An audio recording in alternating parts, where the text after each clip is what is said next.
সম্মানীয় উপস্থিতি, আমার কথা এখানেই শেষ। একটি কথা বলেই আমার বক্তব্য ইতি টানবো ইনশাল্লাহ।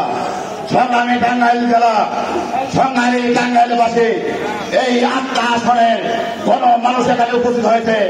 মনে রাখতে হবে, বৈষম্য মুক্ত বাংলাদেশ গড়ার একটাই পথ ইসলামী হুকুমত। আমার সেই জন্য বলতে চাই, একটাই পথ বৈষম্য মুক্ত বাংলাদেশ টাঙ্গাইল গড়ার একটাই পথ ইসলামী হুকুমত।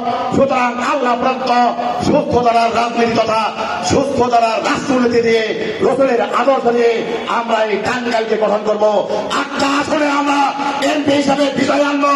উপজেলা চেয়ারম্যান, ভাইস চেয়ারম্যান এবং ইউনিয়ন পরিষদের চেয়ারম্যান প্রতিনিধিত্বের মাধ্যমে এই টাঙ্গাইলের কোন মানুষকে 42 লক্ষ মানুষের মুক্তির পথ সহজ করে দেবে ইনশাল্লাহ।